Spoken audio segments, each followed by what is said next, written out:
La memoritzat de l'Ajuntament, però des de la regidoria que du l'Antònia Boussà, ella llavors explicarà un poc el contingut d'aquesta jornada, com heu vist també per les activitats per nens i nines, que és el que més interessava, i que després també poden celebrar tots junts.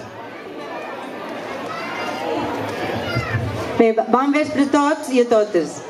Avui hora baixa hem preparat una hora baixa per les activitats per tots els gustos, perquè tothom hi pugui trobar el seu lloc i viure una nit d'esport, salut i alegria.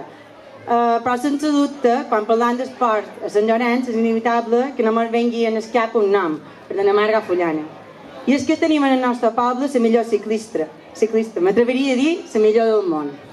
I així, avui, no podia ser d'una altra manera que ens fa molt contents reconèixer i fer-te un petit homenatge una vegada més, i ja en van moltes, a l'esforç, la constància, en el treball dur, a la voluntat i la insistència. Uns adjectius que defineixen en el 100% a la nostra Marga Fullana. Marga, fa més d'un quart de segle que ens regales alegries. Queda tan lluny aquella primera medalla al Campionat d'Espanya, tot i que ja duies una molta trajectòria, va ser el primer pic que la gent va saber que era de veres la Marga Fullana. Apuntaves maneres i no vas de saber ningú. Aquella vegada encara no estàvem acostumats a viure celebracions així. Primer de tot, uns obsequis que seran per tu. Tenim 3 zapatos, un ram, zapatos, i una placa per tenir aquí de record.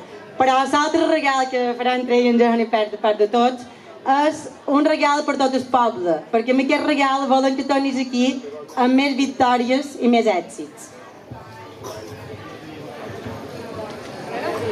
Clar que sí.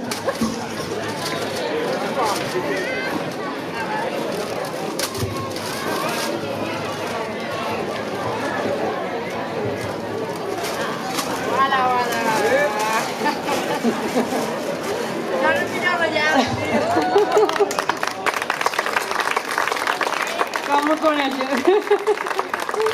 El Sant Llorenç sempre ha estat en jo. Jo intentaré que l'any que ve puguem anar a generar, ojalà sigui així. Molts anys no sé si podré